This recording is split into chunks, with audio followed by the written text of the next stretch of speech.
بسم الله الرحمن الرحيم، والصلاة والسلام على سيدنا محمد وعلى آله وصحبه أجمعين. أبنائي بناتي في الصف العاشر، مفتاح فاء الخط الرابع. من خلال هذا النشاط أقدر أتعلم أسماء الدرجات، مواضعها. أقدر أستخدم قلم رصاص. من خلال قلم الرصاص نقدر نعرف أسماء الدرجات، يمكن حتى تقدر تكتبها قلم رصاص، وحتى لما تتعود عليها تقدر تمسح الكتابة وتقرأ السلم بسلاسة. طبعا مفتاح فاء الخط الرابع قلنا ينطلق رسمه من السطر الرابع في السلم، بالتالي اسم الدرجة التي ينطلق منها السلم فاء، ننطلق منها احنا الحين فاء، واحنا نازلين فا مي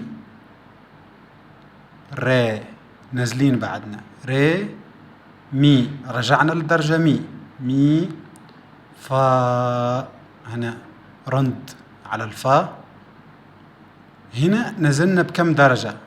فا مي ري دو، دو ري مي فا، طالعين احنا في اتجاه الأعلى.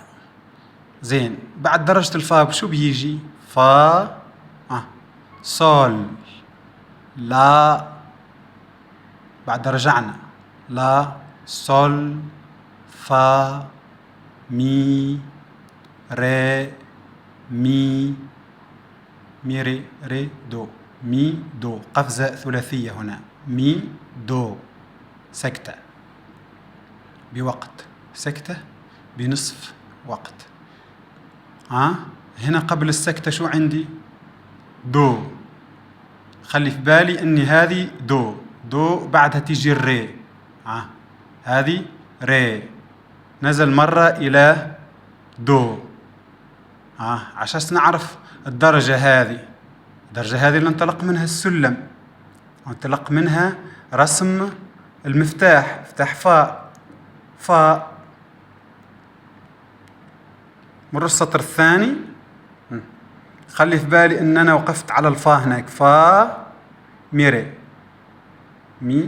ري مي، قفزة تحت دو ري، ايوه ري، وانا نازل اللي قبلها كانت دو. دايما كل درجة نمر عليها نبقى نذكرها، دو ري دو سي لا سي دو.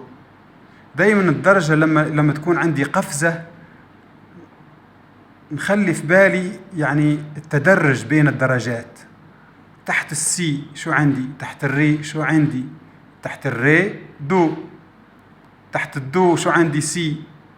لكن هنا عندي درجة فوق، دو ري دو سي لا صول فا.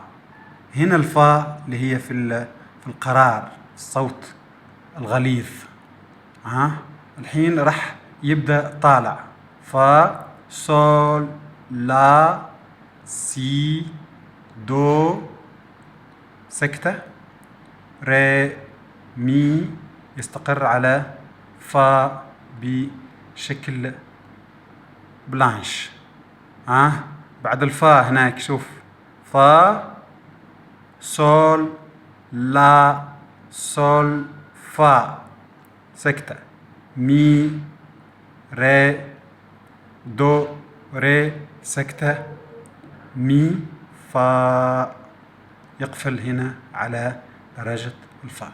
طبعا هنا تقدر تكتب كما قلت أسماء الدرجات بخط صغير على تحت الدرجة، ولما تتعود عليها تقدر تمسحها، ولو أن هي الطريقة مش محبذة كثير ما تخليك تتعود، ولكن نقدر نعتمدها لأجل أن نخزن أسماء الدرجات عندنا.